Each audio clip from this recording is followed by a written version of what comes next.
أعوذ بالله من الشيطان الرجيم. إن الذين آمنوا والذين هادوا والنصارى والصابئين من آمن بالله واليوم الآخر وعمل صالحا فلهم أجرهم عند ربهم ولا خوف عليهم ولا هم يحزنون. وإذ أخذنا ميثاقكم ورفعنا فوقكم الطور خذوا ما آتيناكم بقوة واذكروا ما فيه لعلكم تتقون. رب اشرح لي صدري ويسر لي أمري واحلل عقدة من لساني يفقه قولي. رب زدني علما رب زدني علما رب زدنی فہما. صدق اللہ العظیم. ہر قسم کی حمد و ثنا، تعریفات، تسبیحات اللہ مالک الملک کے لیے لائق اور زیبا ہے، جو رب تعالیٰ پوری کائنات کا پالنے والا، خالق، مالک، رازق، تنہا یکتا ذات ہے. درود و سلام ہو امام الانبیاء، امام کائنات جناب محمد الرسول اللہ صلی اللہ علیہ وسلم کی ذات اقدس پر، اور بے شمار لا تعداد رحمت نازل فرمائے اللہ رب العالمین صحابہ اکرام رضوان اللہ علیہم اجمعین پر. محترم بھائیو، جیسا کہ آپ جانتے ہیں کہ ہم سورۃ البقرہ کا مطالعہ کر رہے تھے، اور اس میں بھی بنی اسرائیل کا تذکرہ چل رہا تھا، اور الحمدللہ اللہ رب العالمین کے فضل اور کرم سے سورۃ البقرہ کے 6 رکوع مکمل ہو چکے ہیں،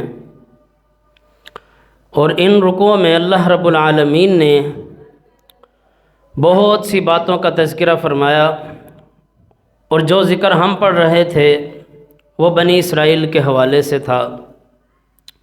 یہ بات یاد رکھیں کہ یہ قرآن مجید قیامت کی دیواروں تک کے لیے آیا ہے، لہٰذا قرآن مجید کی ہر ایک آیت ہر انسان کے لیے سبق رکھتی ہے، اس میں ہر انسان کے لیے سبق موجود ہوتا ہے. جب بھی آپ اپنی کسی پریشانی میں، غم میں قرآن مجید اٹھائیں گے اور اس نیت سے پڑھیں گے کہ اللہ رب العالمین نے اس کے اندر میرے لیے کیا سبق رکھا ہے، تو اللہ رب العالمین آپ کو وہ سبق دکھا دے گا اور آپ کو راستہ نظر آ جائے گا. اور جب بھی شروعات کریں قرآن مجید پڑھنے کی تو اللہ رب العالمین کی پناہ طلب کر لیں شیطان مردود سے، کیونکہ بہت سے ایسے لوگ بھی ہیں جو قرآن مجید تو پڑھتے ہیں لیکن ان کے سروں سے گزر جاتا ہے، ان کے پلے کچھ نہیں پڑتا. کیوں؟ کیونکہ وہ پڑھنا ہی اسی طرح طوطے کی طرح چاہتے ہیں، وہ سمجھنا ہی نہیں چاہتے. اگر سمجھنے کی نیت سے قرآن پڑھیں گے تو سمجھ آئے گا نا. افلا یتدبرون القرآن، اللہ فرماتا ہے کیا تم قرآن مجید میں غور و فکر نہیں کرتے؟ ام علی قلوب اقفالها، یا تمہارے دلوں پر تالے لگ چکے ہیں. یعنی جو بندہ قرآن پر غور و فکر نہیں کرتا وہ گویا ایسے ہے جیسے اس کے دل پر تالا لگ چکا ہے، اس کا دل بند ہو چکا ہے. اور ہم قرآن مجید کی طرف تب آئیں گے جب ہم اپنی غلطی کو تسلیم کریں گے، اپنی خامی کو، اپنی کوتاہی کو تسلیم کریں گے. جب تک ہر انسان یہ سمجھتا رہے گا کہ وہ صحیح راستے پر ہے اور جو اس کی زندگی گزر رہی ہے وہ پرفیکٹ ہے، بالکل ٹھیک ہے، تب تک وہ اپنی اصلاح کی کوشش کر ہی نہیں سکتا. جب تک کوئی انسان یہ ماننے کو تیار ہی نہ ہو کہ ہاں واقعی ہی میری زندگی اندھیروں میں ہے، واقعی ہی میں گمراہی پر ہوں، چاہے مجھے پتہ ہے یا نہیں پتہ، جب تک ہم یہ تسلیم کرنے کو تیار نہیں ہوں گے کہ واقعی ہی ہماری غلطی ہے، ہم گمراہ ہیں، ہم اندھیروں میں ہیں، تبھی تو قرآن آیا ہے۔ جب تک یہ غلطی نہیں مانیں گے تب تک ہم قرآن کے ساتھ نہیں جڑ سکتے۔ تو لہٰذا سب سے پہلے اپنے دل کو اس بات پر مناؤ، ایگری ہو جاؤ کہ ہم واقعی ہی گمراہ ہیں، ہم اندھیروں میں ہیں، اور جو روشنی ہمیں چاہیے وہ اللہ کی کتاب کی روشنی ہے، قرآن کی روشنی ہے۔ یہ تسلیم کرنا ہوگا۔ آج لوگوں کا مسئلہ یہ ہے، وہ پہلا ہی اسٹیپ لینے کو تیار نہیں ہے۔ سب سے بڑا مسئلہ یہی ہے کہ وہ اسی کو زندگی سمجھتے ہیں جو وہ گزار رہے ہیں، کہ یہی ہدایت ہے، یہی روشنی ہے، یہی سب کچھ ہے، یہی مکمل زندگی ہے جو ہم گزار رہے ہیں۔ تو سب سے پہلے اپنی غلطی کو تسلیم کرنا ہوگا تاکہ ہمارے لیے مزید راہیں کھلیں، راہیں ہموار ہوں۔ یہ جو بنی اسرائیل تھے، ان کا مسئلہ یہی تھا کہ یہ ماننے کو ہی تیار نہیں تھے کہ ہم غلط ہیں، ہم غلطی پر ہیں۔ آج بھی لوگ مسلمان جو جہاں لگا ہوا ہے نا، وہ سمجھ رہا ہے کہ میں وہاں ٹھیک ہوں۔ ہم نے جو آخری تذکرہ پڑھا بنی اسرائیل کا، اس میں ہم نے یہ پڑھا کہ انہوں نے کہا کہ ہم ہرگز ایک ہی کھانے پر صبر نہیں کر سکتے، ہمیں تو مزید اور چیزیں بھی چاہیے۔ اب یہ ان کا مانگنا گناہ نہیں تھا، ان کا اللہ سے اور موسیٰ علیہ السلام سے کہنا کہ اللہ سے ہمیں لے کر دو ساگ، ککڑی، پیاز، لہسن، تھوم، یہ مانگنا ان کا گناہ نہیں تھا۔ اصل میں جس وقت میں انہوں نے اللہ سے سوال کیا وہ وقت مانگنے کا نہیں تھا، وہ توبہ استغفار کا تھا، اللہ سے معافی طلب کرنے کا تھا۔ اکثر ایسا ہوتا ہے، یار ایک بندہ ہے یا ایک گھرانہ ہے، وہ اللہ کی نافرمانیوں میں گھرا ہوا ہے، اب چاہیے اس کو یہ کہ وہ اللہ سے اپنے گناہوں کی معافی طلب کرے، بخشش مانگے، استغفار کرے، اور وہ بجائے اپنی غلطی ٹھیک کرنے کے وہ کہے اے اللہ مجھے یہ چیز بھی دے دے، اے اللہ میرے اوپر یہ نعمت بھی کر دے، اے اللہ میرے اوپر یہ انعام بھی کر دے، مجھے فلاں نعمت سے بھی نواز دے۔ بھائی جو اللہ کہہ رہا ہے اس کی طرف تو آؤ۔ جب یہ گمراہیاں اختیار کر کر کے، گناہ کر کر کے، اب جب یہ داخل ہونے لگے بیت المقدس میں، اللہ نے کہا تم حطۃ کہہ کے گزرو کہ مغفرت، اے اللہ ہمیں معاف کر دے، تمہارے لیے اسی میں بہتری ہے کہ جتنی تم نافرمانیاں کر چکے ہو، جتنی اللہ کی نافرمانی کر لی ہے، ابھی مزید سوال کی گنجائش نہیں ہے، پہلے اپنے آپ کو صاف کرو، حطۃ کہو کہ اللہ ہمیں بخش دے۔ لیکن انہوں نے دیکھا کہ اب تو ہم شہر میں داخل ہو رہے ہیں، اور جب یہ داخل ہونے لگے انہوں نے حطۃ کی جگہ کہا حنطۃ، ہمیں تو گندم چاہیے، ہمیں گندم چاہیے، ہمیں اناج چاہیے، یا اس طرح کے اور الفاظ انہوں نے بدل دیے، یعنی اپنی ڈیمانڈز شروع کر دی۔ جو اللہ نے کہا تھا کہ توبہ کرو، استغفار کرو، معافی مانگو، اس کی طرف نہیں آئے۔ تو آج ہمارے اندر بھی یہ خامی پائی جاتی ہے کہ جب ہم اللہ کی نافرمانیاں کرتے ہیں، ایک نماز نہیں پڑھ رہے، اللہ سے کوئی توبہ استغفار نہیں، اور اس کے بعد ہم یہ کہتے ہیں کہ ہماری دعائیں قبول کیوں نہیں ہو رہی، اللہ ہمیں کچھ دے کیوں نہیں رہا، ہمارے اوپر انعامات کی بارش کیوں نہیں ہو رہی۔ سب سے پہلے اپنے گناہوں کی معافی مانگنی ہوگی، شروعات ہی وہاں سے ہوگی، چاہے ساری زندگی دنیا فتح کر لو۔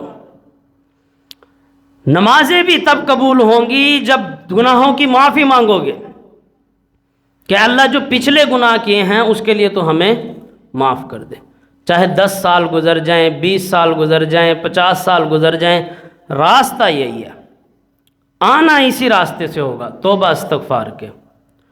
تو اللہ رب العالمین نے جب انہیں نعمتیں دی منو سلوا کی، تو ان کا جو مانگنا تھا وہ گناہ نہیں تھا، انہوں نے جس وقت میں مانگا اس وقت میں اللہ نے کہا کہ تمہیں تو چاہیے تھا، ہم نے تمہیں اتنی مصیبتوں سے نجات دی اور بیٹھے بٹھائے تمہیں ابھی منو سلوا مل رہا تھا، اس پہ صبر کرنا تھا۔ اصل جو ان سے غلطی ہوئی کہ انہوں نے صبر نہیں کیا، لن نصبر على طعام واحد فادع لنا ربك يخرج لنا مما تنبت الارض من بقلها وقثائها وفومها وعدسها وبصلها، یعنی کہا ہم ہرگز صبر نہیں کر سکتے ایک ہی کھانے پہ۔ اللہ نے کہا اچھا تم نے اگر صبر نہیں کر سکتے، تم پھر ذلیل ہونا چاہتے ہو تو ٹھیک ہے اتر جاؤ اس شہر میں۔ اللہ نے فرمایا ذالک بأنہم کانوا یکفرون بآیات اللہ ویقتلون النبیین بغیر الحق، اللہ نے پھر ان کے اوپر اپنا غضب ڈالا، ان پہ غضب نازل ہوا۔ وضربت علیہم الذلۃ والمسکنہ، ہم نے ان پر ذلت اور مسکنت اتار دی کہ ٹھیک ہے تم اب اگر اسی راستے پر چلنا چاہتے ہو تو پھر تمہارے لیے ذلت ہی ہے۔ وباءوا بغضب من اللہ، اور پھر اللہ کی طرف سے بھاری غضب کے ساتھ یہ لوٹے، یعنی ایک منو سلوہ انہیں مل رہا تھا، انہیں چاہیے تھا جتنی ہم نافرمانیاں کر چکے ہیں اب ہم اللہ رب العالمین ہمیں جیسے کہہ رہا ہے صبر کے ساتھ چلتے چلے جائیں، منو سلوہ مل رہا ہے وہ کھاتے چلے جائیں، جب اللہ اپنی رحمت کرے گا کچھ ہمیں اللہ نے دینا ہوگا وہ دے دے گا۔ یہ جو انہوں نے غلط وقت پہ سوال کیا یہ ان کے لیے بھاری پڑ گیا۔ تو اس میں ہمارے لیے سبق یہ ہے کہ ہمیں بھی پہلے سر تسلیمِ خم کرنا چاہیے، اپنے غلطیاں اپنی کوتاہیوں کو دیکھ کر انہیں ٹھیک کرنا ہوگا، اپنے گناہوں کی معافی مانگنی ہوگی، پھر آگے چلا جائے گا۔ ذالک بانہم کانوا بآیات اللہ کانوا یکفرون بآیات اللہ، ان کا ایک اور مسئلہ اللہ کہتا ہے کہ یہ اللہ کی آیتوں سے کفر کیا کرتے تھے، انہوں نے اللہ کی آیتوں سے کفر کیا۔ اب کفر کا مطلب کیا ہے؟ اللہ کی آیتوں سے انکار کیا۔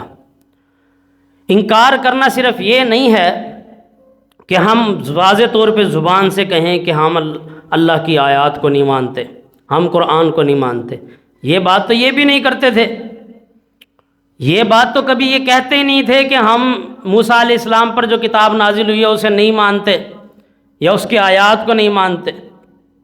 پھر اللہ کیوں کہہ رہا ہے کہ انہوں نے اللہ کی آیتوں کا انکار کیا؟ اللہ کی آیات کا انکار کرنا یہ ہے کہ سامنے موجود ہے قرآن مجید، اس کے باوجود اسے پڑھنا ہی نہیں ہے، اور اگر کوئی قرآن کا حکم سامنے آ جائے اس کے اوپر اپنے نفس کو ترجیح دینا کہ میرا نفس یہ کہہ رہا ہے، چاہے قرآن جو بھی کہہ رہا ہے میرا نفس یہ کہہ رہا ہے، چاہے قرآن کہہ رہا ہے کہ جھوٹوں پر اللہ کی لعنت ہو، لیکن میرا جو نفس ہے وہ کہتا ہے کہ جھوٹ کے بغیر کاروبار نہیں ہے، چاہے قرآن یہ کہہ رہا ہے کہ سود کھانے والا حرام کھا رہا ہے، لیکن میرا نفس یہ کہتا ہے کہ اگر سود پر سامان نہ دوں تو سامان بکتا ہی نہیں ہے۔ یہ ہے اللہ کی آیتوں کا انکار، کہ اسے اپنی مرضی سے مروڑ توڑ لینا، اپنی مرضی سے چیزوں کو جائز کر لینا۔ تو انہوں نے اللہ کی آیتوں کا یکفرون بآیات اللہ، انہوں نے اللہ کی آیتوں کا انکار کیا۔ وَيَقْتُلُونَ النَّبِيِّينَ بِغَيْرِ الْحَقِّ، اور انہوں نے نبیوں کو قتل کیا نا حق۔ اللہ کہتا ہے انہوں نے انبیاء کو بھی قتل کیا، یہ بھی ان کا بہت بڑا جرم تھا۔ ذَلِكَ بِمَا عَصَوْا وَكَانُوا يَعْتَدُونَ، یہ اس لیے کہ انہوں نے نافرمانی کی اور وہ حد سے گزرنے والے تھے۔ ان کی ایک ہی سوچ تھی کہ ہم انبیاء علیہ السلام کی اولادیں ہیں، لہذا ہمارے لیے وہ احکامات نہیں ہیں جو عام لوگوں کے لیے ہیں، یعنی جو دوسرے عام لوگ ہیں اس کا بھی ذکر آئے گا آگے، جیسے اور عام لوگ ہیں وہ سب عام لوگ ہیں، جو ہم ہیں ہم بڑے خاص ہیں، ہم نبیوں کی اولاد ہیں۔ اللہ نے پھر ان کے اس عقیدے کا بھی توڑ کیا۔ اگلی آیت میں جو رکوع شروع ہو رہا ہے 7واں رکوع، اللہ فرما رہا ہے ان الذین آمنوا والذین ہادوا، بے شک وہ لوگ جو ایمان لائے، والذین ہادوا، اور وہ جو یہودی ہوئے، والنصارى، اور جو نصارہ ہوئے، والصابئین، اور جو صابی ہوئے۔ یہ صابی وہ تھے جو ابراہیم علیہ السلام کا جو مذہب تھا اس سے یعنی کچھ بدل کر انہوں نے ایک اپنا الگ گروہ بنا لیا تھا، تو ان کو کہا جاتا تھا صابی۔ تو اللہ نے سارے مذاہب گنوائے، ان الذین آمنوا، بے شک وہ لوگ جو ایمان لائے، والذین ہادوا، وہ لوگ جو یہودی ہوئے، والنصارى، اور جو نصرانی تھے عیسائی، والصابئین، اور جو صابی تھے۔ من آمن باللہ والیوم الآخر، جو کوئی بھی ایمان لائے گا اللہ پر اور یوم آخرت پر، وعمل صالحا اور وہ نیک اعمال کرے گا، فلہم اجرہم عند ربہم بس اس کے لیے اللہ رب العالمین کے ہاں بہت بڑا اجر ہے، ولا خوف علیہم ولا هم یحزنون اور ایسے لوگوں پر نہ کوئی خوف ہوگا اور نہ ہی وہ غمگین ہوں گے۔ اب اس آیت کو بڑا سمجھنے کی ضرورت ہے، کیونکہ اس آیت کو بہت سے لوگ غلط بھی استعمال کرتے ہیں، وہ اس سے رسالت کا انکار کرتے ہیں۔ تو سب سے پہلے یہ سمجھیں کہ یہ آیت جو نازل ہوئی ہے اس میں سبق کیا ہے۔ اس میں اللہ رب العالمین یہودیوں کو، بنی اسرائیل کے جو لوگ ہیں ان کو یہ بتا رہے ہیں کہ اللہ کے ہاں نسل پرستی معیار نہیں ہے، اللہ کے ہاں بخشش کا معیار یہ نہیں ہے کہ تم نبیوں کی اولاد ہو، بلکہ اللہ نے کہا اگر کوئی یہودی بھی ہو، عیسائی ہو، کوئی ایمان والا ہے اور وہ عیسائی ہے، عیسیٰ علیہ السلام پر ایمان رکھتا ہے، چاہے کوئی یہودی ہے یا کوئی صابی ہے، جو کوئی بھی اللہ سے ڈرے گا اور اللہ پر ایمان لائے گا، اور جو کوئی بھی آخرت کے دن پر یقین رکھے گا اور آخرت کے دن پر ایمان لائے گا، ہم نے اس کے لیے بہت بڑا اجر تیار کر رکھا ہے۔ یعنی تم لوگ خاص نہیں ہو، میری گنتی میں اللہ کے ہاں جو گنتی ہے اس میں تم بھی انہی لوگوں میں شامل ہو، عام لوگوں میں۔ جیسے دوسرے لوگوں کا حکم ہے اسی طرح تمہارا حکم ہے، بلکہ اگر تم خرابی کرو گے تو تمہارے لیے سخت پکڑ ہے۔ کیوں؟ کیونکہ تم اپنے عہدے کو زیادہ ہی کیش کروا رہے ہو کہ ہم نبیوں کی اولاد ہیں۔ اگر کوئی عام بندہ جرم کرے وہ جرم چھوٹا ہے، لیکن نوح علیہ السلام کا بیٹا جب نوح علیہ السلام کا انکار کرے تو وہ جرم بڑا ہو جاتا ہے، ذمہ داری بھی پھر اسی قدر بڑھ جاتی ہے۔ جس کو جتنا عہدہ مقام ملا ہے وہ تو الٹا اس کے لیے اور زیادہ پابندی کا باعث ہے کہ اس نے مزید نیکی کی طرف جانا ہے۔ تو فرمایا جو کوئی بھی ہوگا، ان الذین آمنوا جو کوئی بھی ایمان لائے گا، والذین ہادوا اور وہ یہودی ہو، والنصارى وہ عیسائی ہو، والصابئین اور جو صابی ہو، جو کوئی بھی اللہ پر اور یوم آخرت پر یقین رکھے گا اس کے لیے مغفرت بھی ہے، بخشش بھی ہے۔ ولا خوف علیہم ولا هم یحزنون نہ ان پر کوئی خوف ہوگا نہ ہی وہ غمگین ہوں گے۔ اچھا اب یہاں یہ سمجھ لیں کہ یہ بات ہو رہی ہے پچھلے لوگوں کی، پہلے جو گزر چکے ہیں، یعنی جب موسیٰ علیہ السلام پر ایمان لانا ضروری تھا، جب محمد الرسول اللہ صلی اللہ علیہ وسلم جب تک مبعوث نہیں ہوئے تھے اس وقت تک جو لوگ موجود تھے اپنے اپنے صحیح مذہب پر، صحیح عقیدے پر، یہ ان لوگوں کے لیے آیت نازل ہوئی کہ اگر محمد الرسول اللہ صلی اللہ علیہ وسلم کے مبعوث ہونے سے پہلے کوئی عیسائی ہے اور وہ عیسیٰ علیہ السلام کے مذہب پر ہے، اس وقت کا مسلمان وہی ہے، اس وقت کا صحیح عقیدہ وہی تھا۔ محمد الرسول اللہ صلی اللہ علیہ وسلم کے آنے سے پہلے جو لوگ تھے، اب کوئی جو ملت ابراہیم پر تھا، اگر وہ صحیح ملت ابراہیم پر تھا، جیسا کہ کچھ لوگ تھے وہ کعبے کا غلاف پکڑ کے کہتے تھے کہ اے اللہ ہم صرف واحد تیری عبادت کرنا چاہتے ہیں، لیکن ہمیں طریقہ نہیں پتا، ہمیں یہ نہیں پتا کہ ہم کریں کیسے۔ کیوں؟ کیونکہ محمد الرسول اللہ صلی اللہ علیہ وسلم مبعوث نہیں ہوئے، آپ ابھی شریعت لے کر نہیں آئے تھے۔ تو اس سے پہلے جو لوگ یہودی تھے، جو لوگ عیسائی تھے، صحیح عیسائی جو تھا وہ حقیقی مسلمان تھا، جو صحیح یہودی تھا وہ حقیقی مسلمان تھا۔ جو کوئی بھی اللہ پر ایمان رکھتا تھا اور یوم آخرت پر ایمان رکھتا تھا، اللہ کہتا ہے ہم ان کی بخشش کریں گے، ان کے لیے اجر عظیم ہے۔ لیکن محمد الرسول اللہ صلی اللہ علیہ وسلم کے مبعوث ہونے کے بعد کسی نے اگر محمد الرسول اللہ صلی اللہ علیہ وسلم کے بارے میں سن لیا کہ آپ صلی اللہ علیہ وسلم اللہ کے آخری رسول ہیں، پیغمبر ہیں، اور وہ نبی کریم صلی اللہ علیہ وسلم پر ایمان نہیں لاتا تو وہ کافر ہے۔ نبی کریم صلی اللہ علیہ وسلم کے آ جانے کے بعد آپ پر ایمان لانا بے حد ضروری ہے۔ اب کچھ لوگ اس آیت کو نقل کر کے کہتے ہیں کہ اس میں رسالت کا ذکر تو ہے نہیں۔ ان الذین آمنوا والذین ہادوا والنصارى والصابئین من آمن باللہ والیوم الآخر، اس میں تو بات ہو رہی ہے ایمان لانا ہے، آخرت پر ایمان لانا ہے، اللہ پر ایمان لانا ہے۔ بس جو کوئی بھی ان تین چیزوں پر ایمان رکھے گا اور وعمل صالحا، اور وہ نیک اعمال کرے گا، فلہم اجرہم عند ربہم، اس کے لیے اس کے رب کے ہاں اجر ہے۔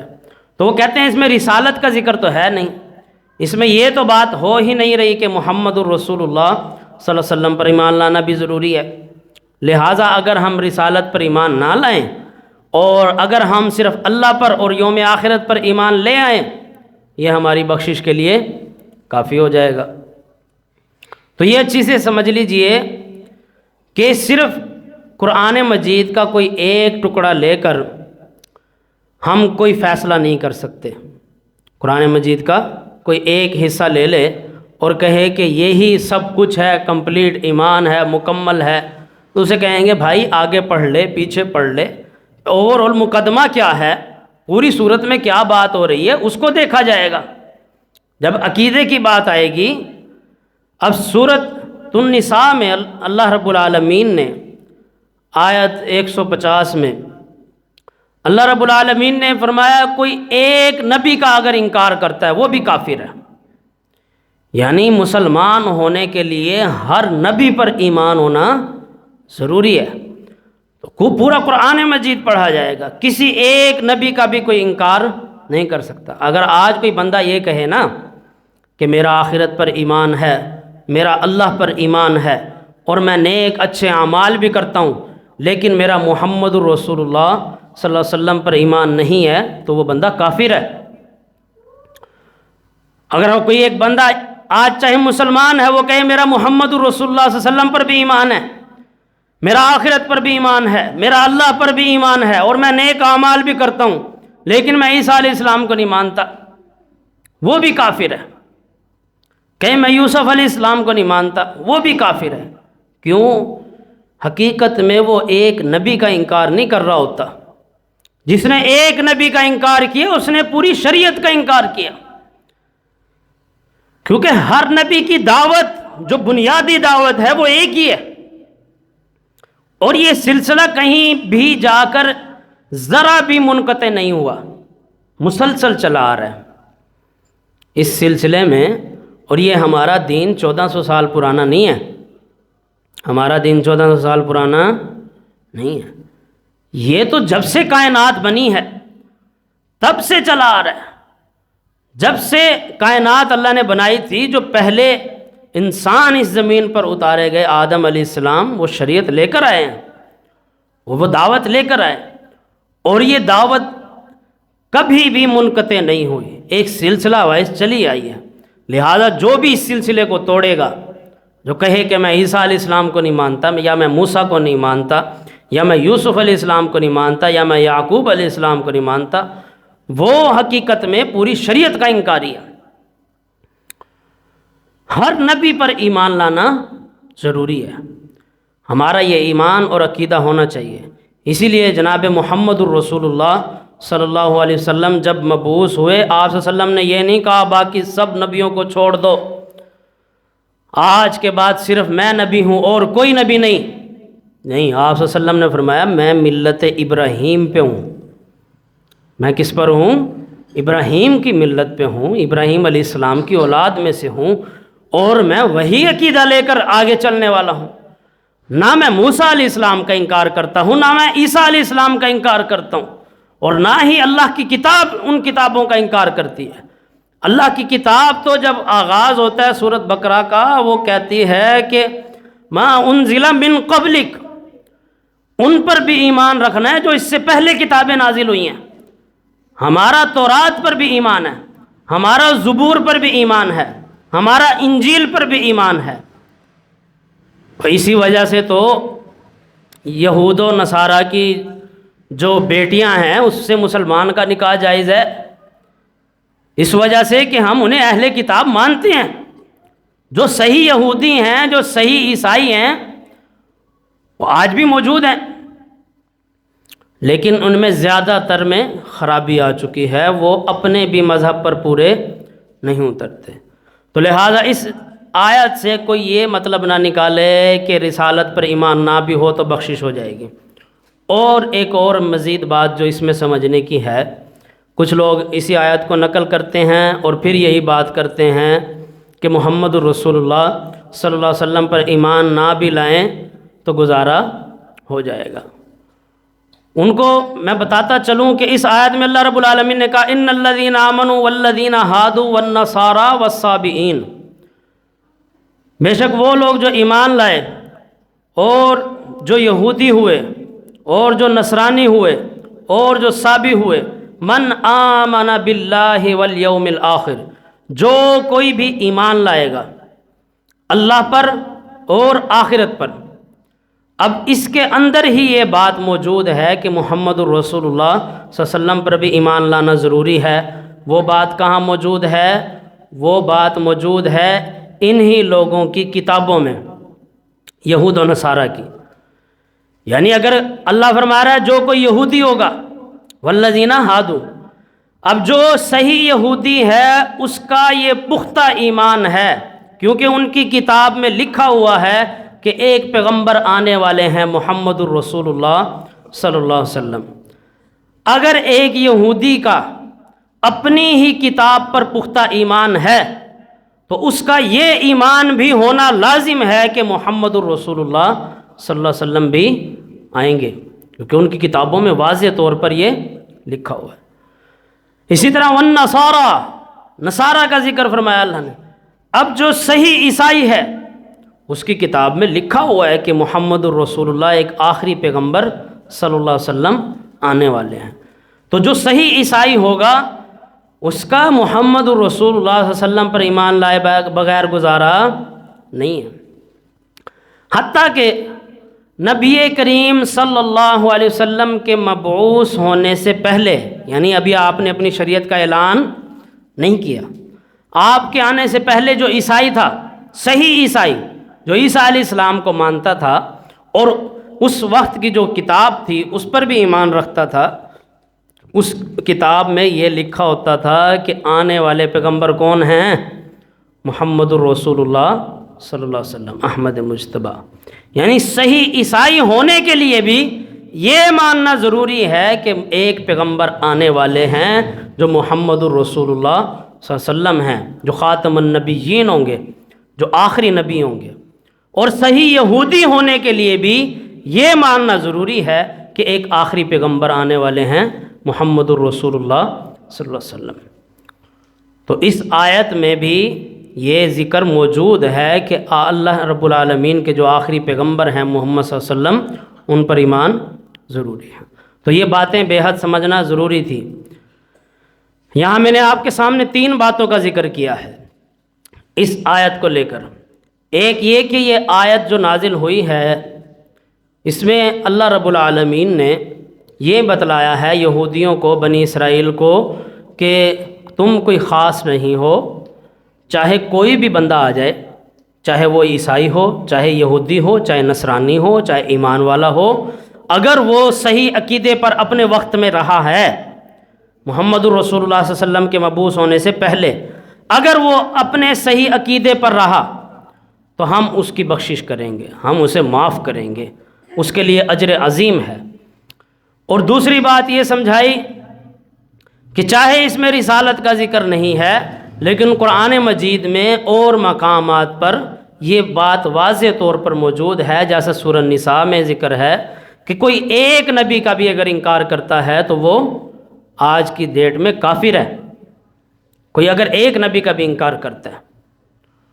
اور تیسری بات میں نے آپ کو یہ سمجھائی ہے کہ اگر کوئی یہ آیت پیش کر کے یہ کہتا ہے کہ صرف آخرت پر اور اللہ پر ایمان لانا ضروری ہے تو اس کو سمجھا دیں، یا وہ یہودی ہوگا یا عیسائی ہوگا، اس کو کہیں کہ اگر تم اپنی کتاب پر واقعی صحیح یہودی یا عیسائی ہو تو تمہاری اپنی کتابوں میں محمد الرسول اللہ صلی اللہ علیہ وسلم کے مبعوث ہونے کا ذکر موجود ہے۔ آگے اللہ نے فرمایا وَإِذْ أَخَذْنَا مِيثَاقَكُمْ وَرَفَعْنَا فَوْقَكُمُ الطُّورَ، اور جب ہم نے تم سے پختہ عہد لیا اور تمہارے اوپر کوہ طور پہاڑ کو کھڑا کر دیا۔ خذوا ما آتیناکم بقوۃ واذکروا ما فیہ لعلکم تتقون، پکڑو قوت کے ساتھ جو ہم نے تمہیں دیا اور جس میں ہے جو اس کتاب میں ہم نے نازل کیا ہے اسے اچھے سے یاد کرو تاکہ تم بچ جاؤ۔ اللہ رب العالمین نے بنی اسرائیل کا دوبارہ یہاں ذکر شروع کر دیا اور فرمایا کہ ہم نے ایک مرتبہ بنی اسرائیل کے اوپر کوہ طور پہاڑ کو ایسے کر دیا کہ جیسے ابھی ان کے اوپر گر جائے گا، اور اس وقت اللہ نے ان سے ایک وعدہ لیا تھا کہ ہم نے جو تمہیں یہ کتاب دی ہے اسے مضبوطی کے ساتھ تھام لو، اور جب تک تم اسے مضبوطی سے پکڑے رکھو گے اور اس میں جو ہم نے تمہیں احکامات دیے ہیں ان پر عمل کرتے رہو گے تو تم بچے رہو گے، اور اگر ذرا سا بھی پھرے تو نقصان اٹھاؤ گے۔ اور قرآن مجید کے لیے بھی آج مسلمانوں کے لیے یہی پیغام ہے۔ اللہ رب العالمین نے قرآن مجید میں فرمایا وَاعْتَصِمُوا بِحَبْلِ اللَّهِ جَمِيعًا، اللہ کی رسی کو مضبوطی سے تھام لو، وَلَا تَفَرَّقُوا، اور فرقوں میں نہ بانٹو، یعنی اختلافات میں نہ پڑو، اللہ رب العالمین کی جو رسی ہے اسے مضبوطی کے ساتھ تھام لو، اور وہ رسی کیا ہے؟ اللہ کی کتاب قرآن مجید۔ تو آج بھی اگر کوئی بندہ قرآن سے ذرا سا بھی ہٹتا ہے تو وہ گمراہ ہو جائے گا۔ کوئی بندہ یہ نہ سوچے کہ وہ قرآن سے بھی نہیں جڑے گا اور وہ گمراہ بھی نہیں ہوگا۔ ابھی آپ کو شروع میں یہی بات سمجھائی ہے نا میں نے کہ پہلے ہمیں یہ تسلیم کرنا ہوگا کہ ہم گمراہ ہیں، پہلے ہمیں یہ ماننا ہوگا کہ ہم اندھیروں میں ہیں، جو زندگی ہم گزار رہے ہیں یہ مکمل زندگی نہیں ہے۔ آج لوگ یہی نہیں ماننے کو تیار، اگلی بات تو بعد میں سمجھائیں نا بھائی، کوئی پہلے اپنی غلطی مانے اور یہ مانے کہ میں جو زندگی گزار رہا ہوں یہ مکمل نہیں ہے۔ جب تک اپنے دل کو اس بات میں بھی نہیں مناؤ گے تو اگلا سٹیپ کیسے لوگے؟ پہلے یہ مانو کہ قرآن کے بغیر ہم ادھورے ہیں، پہلے یہ تسلیم کرو کہ اگر ہماری زندگیوں میں قرآن نہیں ہے، اگر ہم قرآن اٹھا کر نہیں پڑھ رہے، اگر آج ہمیں قرآن سمجھ نہیں آ رہا تو اس کا مطلب ہے ہماری زندگی بے مقصد و بے معنی اور گمراہ ہے، ہم اندھیروں میں ہیں۔ اس کے بعد اگلا سٹیپ لو۔ اگر ہم یہی نہیں مانتے اور ہم کہیں کہ کام پر چلے گئے، کام سے آ گئے، مزدوری کما لی، روٹی ہو گئی اور بس گھر بار چل رہا ہے، کاروبار چل رہا ہے، لین دین چل رہا ہے، معاملات ہو رہے ہیں، اسی کا نام زندگی ہے اور یہ زندگی مکمل ہے، تو پھر آپ کو کوئی نہیں سمجھا سکتا۔ انبیاء علیہ السلام یہی تو دعوت دیتے رہے کہ یہ زندگی کا مقصد نہیں ہے، یہ ضروریات زندگی ہیں، یہ مقصد حیات نہیں ہے۔ تو اس پہلے یہ تسلیم کرنا ہوگا۔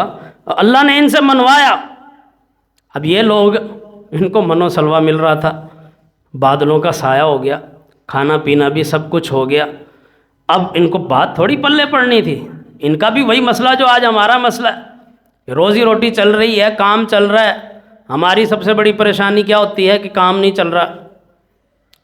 تو اللہ نے کہا ٹھیک ہے، ایک قوم کی مثال رکھی کہ ان کے پاس کام بھی ہے، منو سلوا بھی مل رہا ہے، بادلوں کا سایہ بھی، سب کچھ مل گیا، لیکن مقصد بھول گئے، مقصد حیات ہی بھول گئے۔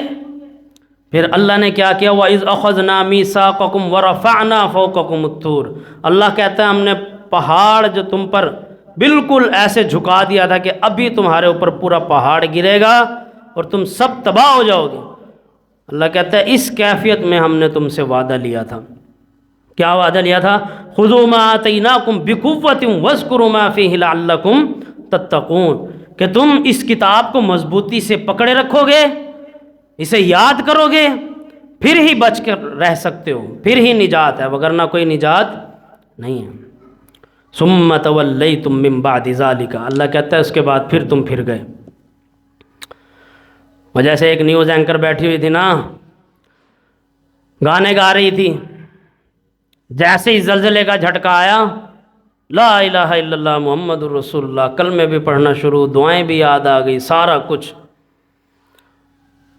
اسی طرح یہ غفلت کی زندگی گزار رہے تھے. اللہ کہتا ہے ہم نے طور پہاڑ کو بالکل ایسے کر دیا جیسے ابھی گرے گا، اور پھر ان سے وعدہ لیا، انہوں نے ہم سے وعدہ کیا کہ ہم اللہ کی کتاب کو مضبوطی سے پکڑے رکھیں گے. جب وہ مصیبت ٹل گئی، اللہ کہتا ہے ثم تولیتم من بعد ذلک، اس کے بعد یہ پھر گئے، الٹے قدم ہو گئے. فلولا فضل اللہ علیکم، بس اگر اللہ کا تم پر فضل نہ ہوتا، ورحمتہ، اور اس کی رحمت تم پر نہ ہوتی، لکنتم من الخاسرین، تو یقیناً تم خسارہ اٹھانے والے ہو جاتے. کیا خیال ہے جب برما پر ظلم ہو رہا تھا اس وقت انہیں روزی روٹی کی فکر ہوگی یا یہ ہوگی کہ اللہ راضی ہو جائے؟ یہی ہوگی نا. تو یہ آج ہمیں بھی یہ سوچنا چاہیے کہ آج اگر سب کچھ برباد ہو جائے، ختم ہو جائے، سب سے قیمتی چیز کیا ہے؟ اللہ کی رضا. تو جب رب راضی ہوگا تو باقی کام بھی صحیح ہوتے چلے جائیں گے. وَلَقَدْ عَلِمْتُمُ الَّذِينَ اعْتَدَوْا مِنْكُمْ فِي السَّبْتِ فَقُلْنَا لَهُمْ كُونُوا قِرَدَةً خَاسِئِينَ، اور بلا شبہ تم ان لوگوں کو بھی جانتے ہو جو تم میں سے ہفتے کے دن حد سے گزرنے والے تھے، یعنی حد سے گزر گئے تھے، تو ہم نے انہیں کونوا قردۃ خاسئین، تو ہم نے انہیں ذلیل بندر بنا دیا تھا. اب یہ ہفتے کے دن والوں کا ذکر آ رہا ہے، یہ بھی انہی لوگوں میں سے تھے، بنی اسرائیل میں سے. جیسے آج جمعے کا ہے نا دن، ہمارے لیے عزیز دن کون سا ہے؟ سب سے بڑا دن جمعے کا دن. ان کے لیے ہفتے کا دن اللہ رب العالمین نے سب سے بڑا دن رکھا تھا، اور اللہ نے انہیں حکم دیا کہ تم نے ہفتے کے دن شکار نہیں کرنا، مچھلیاں نہیں پکڑنی. اب ان میں سے ایک بندے نے کیا کیا کہ اس نے جمعے والے دن ہی گڑھے کھود دیے، یعنی جو دریا تھا اس کے پاس ہی اس نے گڑھے کھود دیے کہ ہفتے والے دن. اب مچھلیاں کیا کرتی؟ ہفتے والے دن خوب اوپر آتی، اچھل کے دکھاتی، اور باقی دنوں میں غائب رہتی. کافی عرصہ یہی چلتا رہا کہ انہوں نے ہفتے کے دن شکار نہیں کیا. لیکن مسئلہ یہ تھا مچھلیاں آتی ہی ہفتے کے دن تھی، اور ہفتے کے دن اللہ نے شکار سے منع کیا ہوا تھا. اب یہ دیکھتے رہے، ان میں سے ایک بندے نے کیا کیا کہ جمعے والے دن دریا کے پاس گڑھے کھود دیے، اور ہفتے والے دن کیا ہوتا، جب مچھلیاں آتی اچھلتی کودتی تو وہ ان گڑھوں کے اندر چلی جاتی. جیسے ہی وہ جو انہوں نے گڑھے کھودے ہوئے تھے ان میں مچھلیاں آتی، یہ اوپر سے ڈھکنا ڈھک دیتے، چلو بھائی بند کر دی. اس وقت پکڑتے نہیں تھے. جیسے ہی اتوار شروع ہوئی، اتوار کی رات پہلے آتی ہے نا، رات آئی اتوار شروع ہو گیا، اس وقت جاتے اور پکڑ لیتے، اور کہتے کہ ہم نے ہفتے کے دن تو نہیں پکڑی، ہم نے تو اتوار والے دن پکڑی ہیں، اتوار کی رات کو پکڑی ہیں یا اتوار کے دن میں پکڑی ہیں، ہفتے کو تو نہیں پکڑی. اسی طرح جالے لگا دیتے، جمعے والے دن جالے بچھا دیے، جیسے ہی مچھلیاں آئیں گی ان میں پھنس جائیں گی ہفتے والے دن، اور اتوار والے دن ہم وہ ساری نکال لیں گے. انہوں نے ہیلے بہانے اس طرح کے کرنا شروع کر دیے. اب ان میں 3 گروہ تھے. ایک گروہ تو وہ تھا جو ان کو صاف واضح منع کرتا تھا کہ یہ تم اللہ کی نافرمانی کر رہے ہو، اللہ نے تمہیں ہفتے والے دن شکار سے منع کیا ہے، لہٰذا اس سے باز آ جاؤ. یہ ہیلے بہانے نہیں چلیں گے اللہ کے ہاں.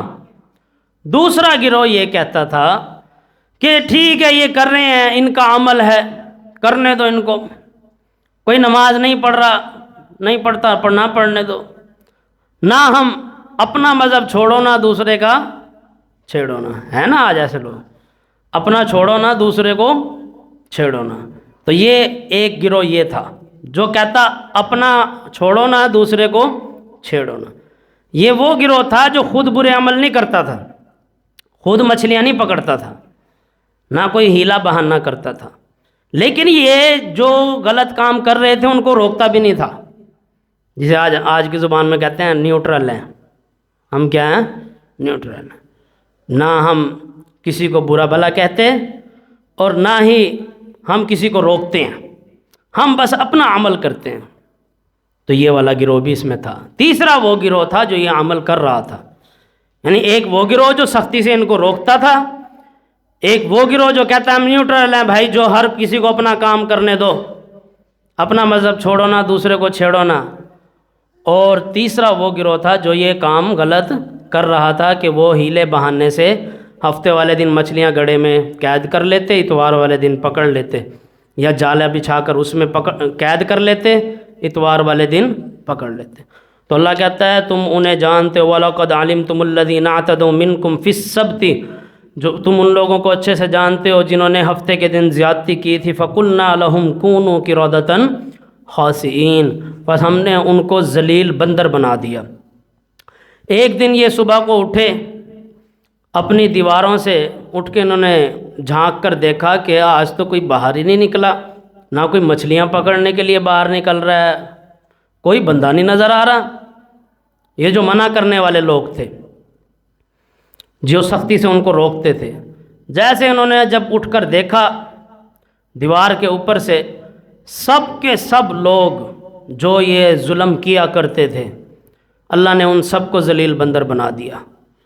ان کے نوجوان، ان کے بوڑھے، ان کی عورتیں، سب کے سب بندر بن گئے، ذلیل بندر۔ اللہ نے ان کو کہا ہے کونوا قردۃ خاسئین، ہم نے ان کو ذلیل بندر بنا دیا۔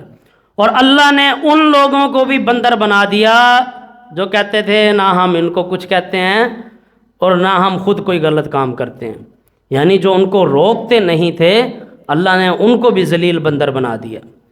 صرف وہ لوگ بچے جو سختی کے ساتھ انہیں اس عمل سے روکا کرتے تھے، منع کیا کرتے تھے کہ یہ کام نہ کرو۔ اس سے ہمیں کیا سبق سیکھنے کو ملا ہے کہ اللہ کے ہاں ہیلے بہانے نہیں چلتے۔